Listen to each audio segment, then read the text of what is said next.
whenever you're ready. Okay, this is the 18th of March 1937. Sarah's in the process of giving evidence to Special Branch and the Special Intelligence Service about murders and whatever that have been carried out. And she's been granted immunity from prosecution because she was forced to do things that she had to do to stay alive, to keep kids alive and that. So, and she's giving evidence to, but also receiving it. Now where is she? She's in, it tells you.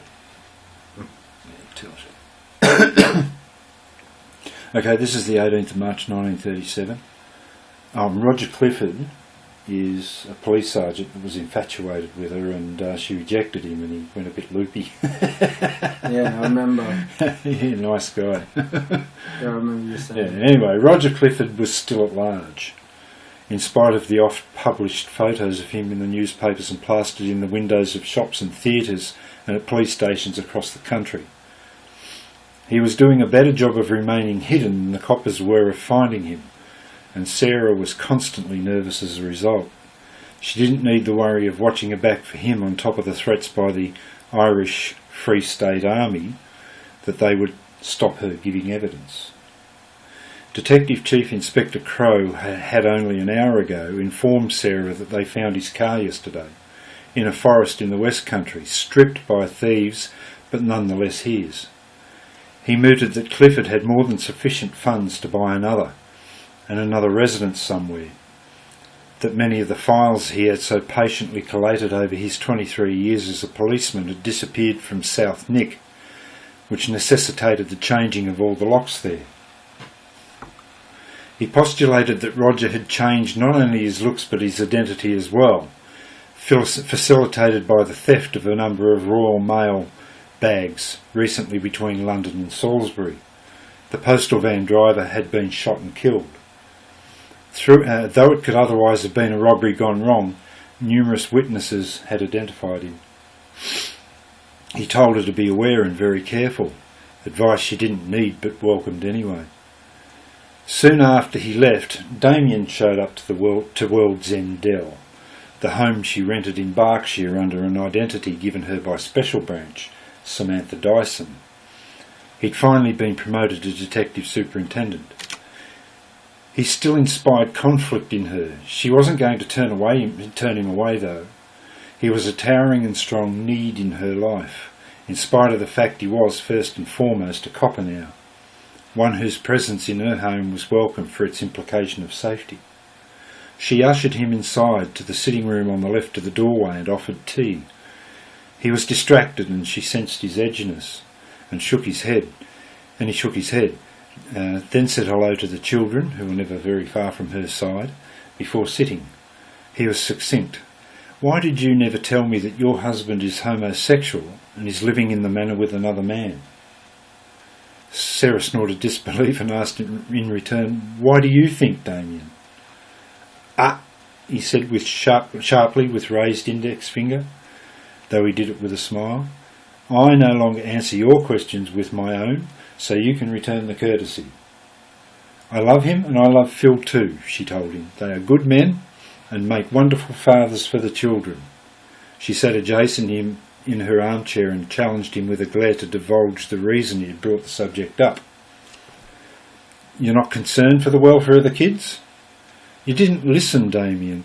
The only threat from Marcus and Phil is to a man they might find attractive, and even then they would be polite.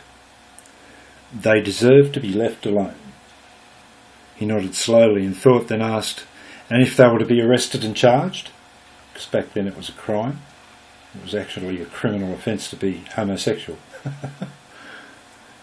Silly. The question horrified her.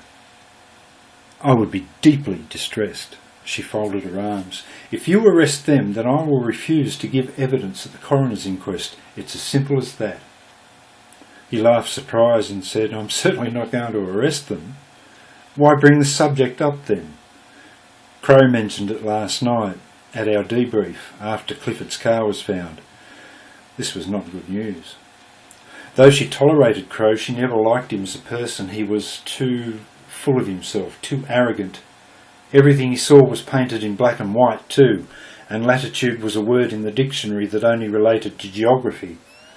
And he had proved himself lacking in the intestinal fortitude to broach the subject himself only an hour ago. "Crow's a creep," she said.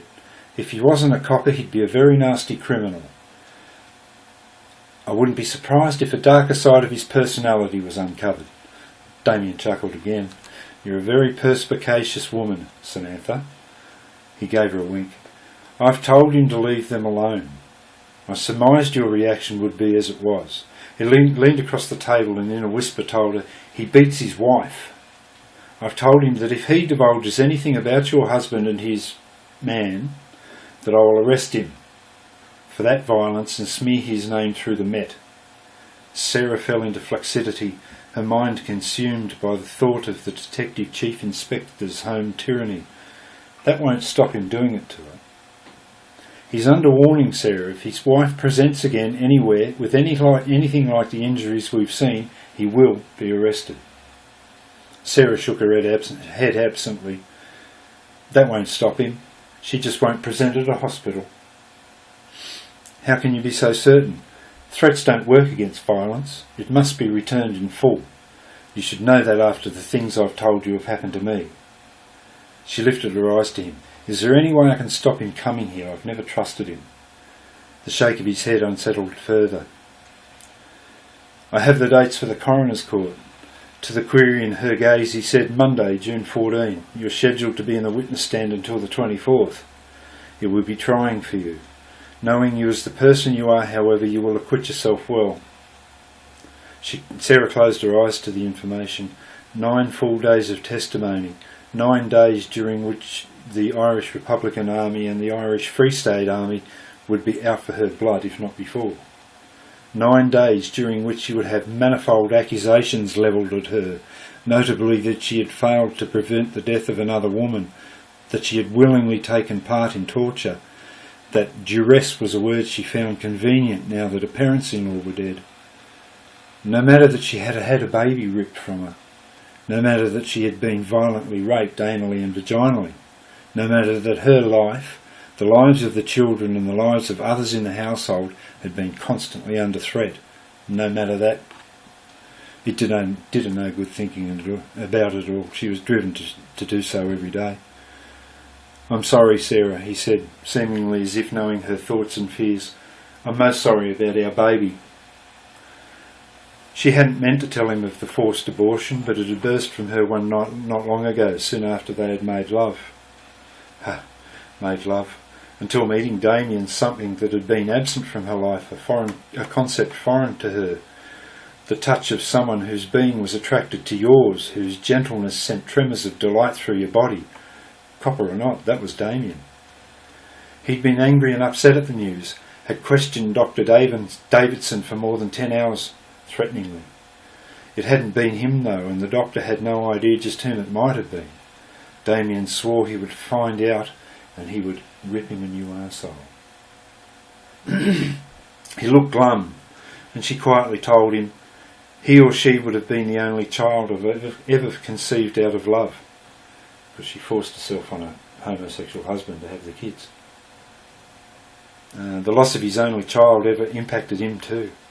She told him the news that had made itself apparent to her this last couple of months, since the deaths of Papa and Kaylin.